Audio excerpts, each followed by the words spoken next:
girl Shima. Welcome back to Talk About It Thursday. Thank you for joining me. So, this part we are going to just finish up the 30 questions for turning 30, just to celebrate my 30th birthday. So we're gonna just jump right in. Excuse me if I'm looking down. The questions are kind of down here on paper. So, all right, let's jump in. So, describe your happiest childhood memory. Um, hmm. I have a few. My brother being born, um, was one. Um, learning sign language, was another one. And my 11th birthday party, I had a joint birthday party with my friend Amelia, whose birthday we share a birthday. And that was just my best birthday. We got to go to the swimming pool. We had a sleepover. And then the next, like with a bunch of our friends. And then the next day we had a pool party. I think we went bowling. It was like the best birthday that I had. So those are my happiest childhood memories, I think. Um, what is a popular song out that I like and why? Right now, Savage the remix. Um, because anything pretty much with Beyonce, I enjoy. But also, that song is not about love or anything. It's just, hey, it is what it is.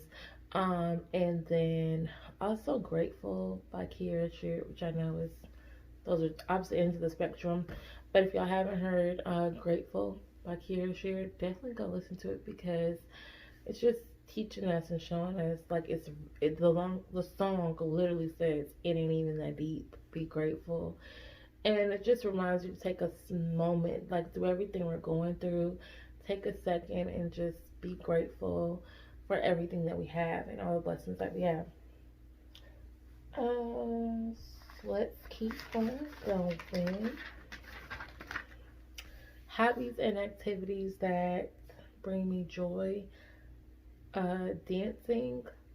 Uh, even though the only dancing I'm really good at is praise dancing, any other dancing I have no rhythm. Writing. I love to write. I write poems. I write books. Well, I'm trying to finish a book. But I love to write. I love to read. I love to learn sign language, learn new signs, practice sign language. Um, I play The Sims. I've been playing it since I was 12. And time with my kids is an activity that will always bring me joy. Watching movies with them, trying to play the video game with them, even though my oldest son gets so like upset because he wants to play Fortnite and I be trying, but I don't be getting it. Um, it's still an activity. Those are activities that I love to do. Um, the next question is, what's a mistake that I made that led to a positive experience? A previous job that I had, it was a really, really good paying job. The mistake that I made there, I didn't properly document some things. So I ended up losing that job. Always like cover yourself, just throwing that out there. You may never know what situation you'll be in that you need to provide proof or evidence or whatever. So just always make sure that you're documenting, um, keeping good records for yourself. But I lost that job, and in that, needing to find another job, I am in at my current job. And with this job, I've met some really great people.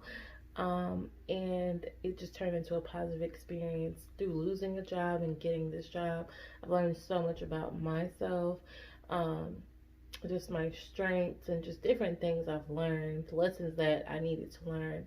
And even with business, how I want to treat employees for my business. I've just learned do's and don'ts, and like I said, I've gained some amazing friendships. So it definitely turned into a positive experience. Let's see.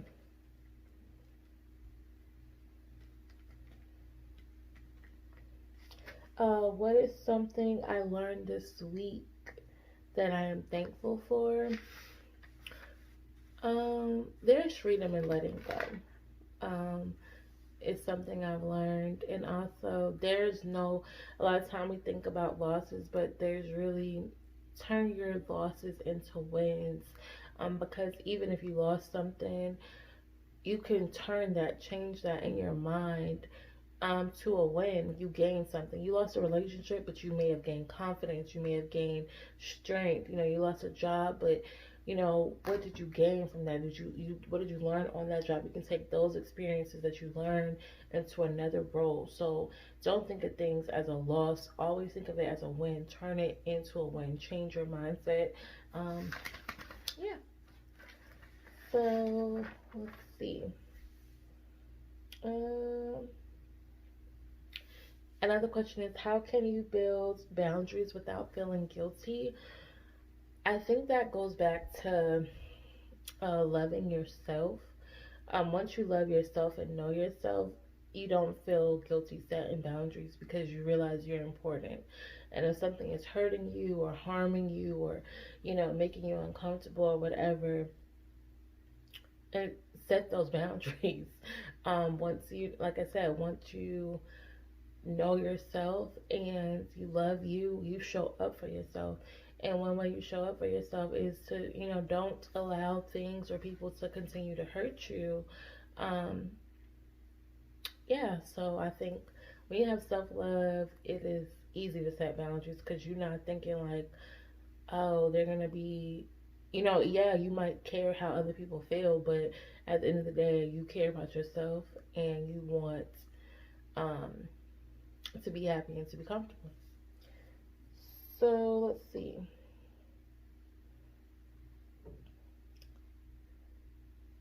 In what ways am I learning to lift myself up? Um, I take time out for myself.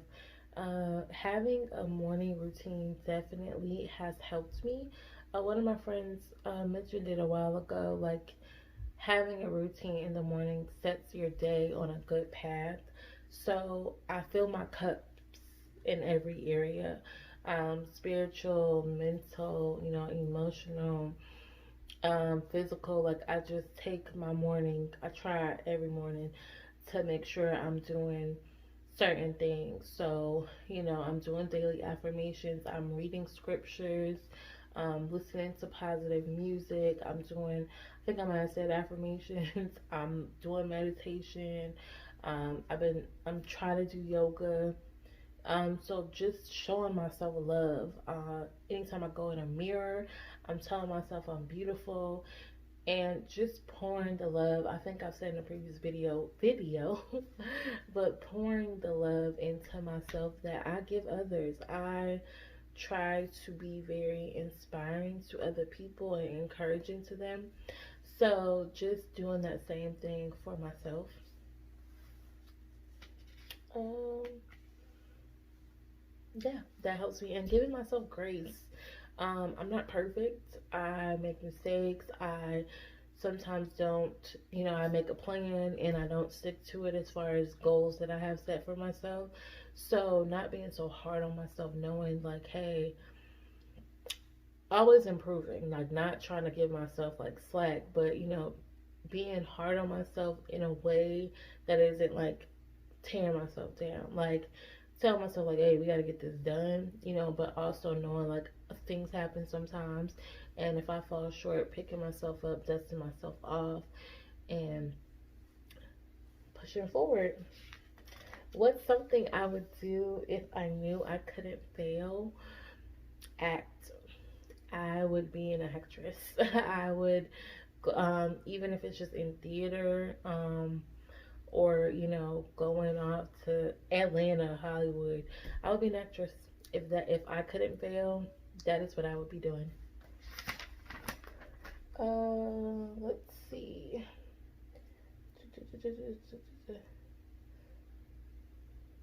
Something that I know now at almost 30 that I didn't, that I wish I would have known at 20, how to love myself.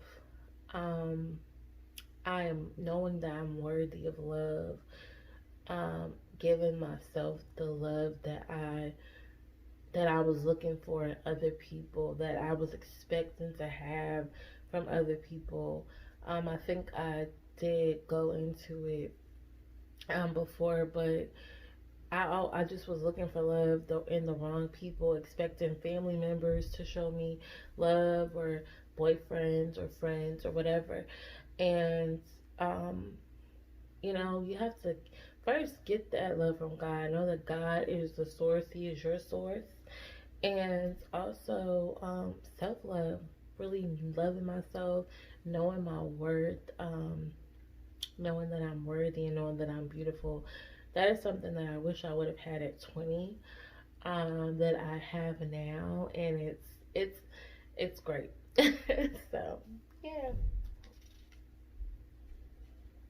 Also, that you can survive anything, with God on your side and good people. If you don't have the people, you can survive anything with God on your side. God will give you the strength. If you lean on Him and lean not to your own understanding, you gonna make it.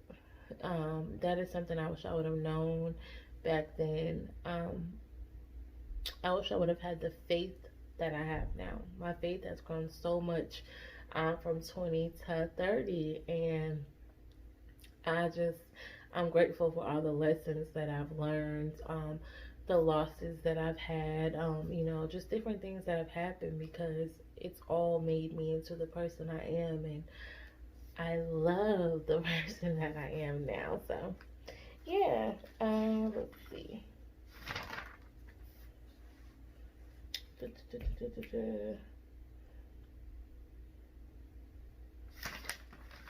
I think this is, let's see, bucket list for 30. Um, let's see. I want to travel. I know with Corona, I don't know what the next. Oh, sorry guys. I don't know what the next year will hold. But I would love to travel. I want to be working towards going to Spain. If I can't get there in the next year, I definitely want it to be shortly after that. I want to publish a book, by the end of, I want to at least have my book completed by the end of this year. Um, and so I want to have a published book in my 30s, my 30th year. I want to, those are really the main things. I want to get my business going, um, and also get my children's business going. Mm, I think that's really about it. Those are the main things that I want to accomplish. I, yeah, traveling, being more business oriented. Um, I don't, I don't want to say that, but yeah, be more business oriented, for myself and my kids. Definitely traveling if it's possible with everything going on. It's pretty much it. And my book. I wanna publish my work. So I think I think that's all the questions. I really hope that was 30 questions, because I definitely lost track. But I want to thank you all so much for tuning in. I definitely hope that you guys got a little bit more insight into me. And I hope you all have a great rest of your day. My birthday is tomorrow, so leave me some birthday shout outs. And have a great night. And thank you so much for tuning in. Bye. To lift myself up, I know I've said this already, but affirmations, and just not being so hard on myself. affirmations, and just not being so hard on myself, knowing I'm human, and giving myself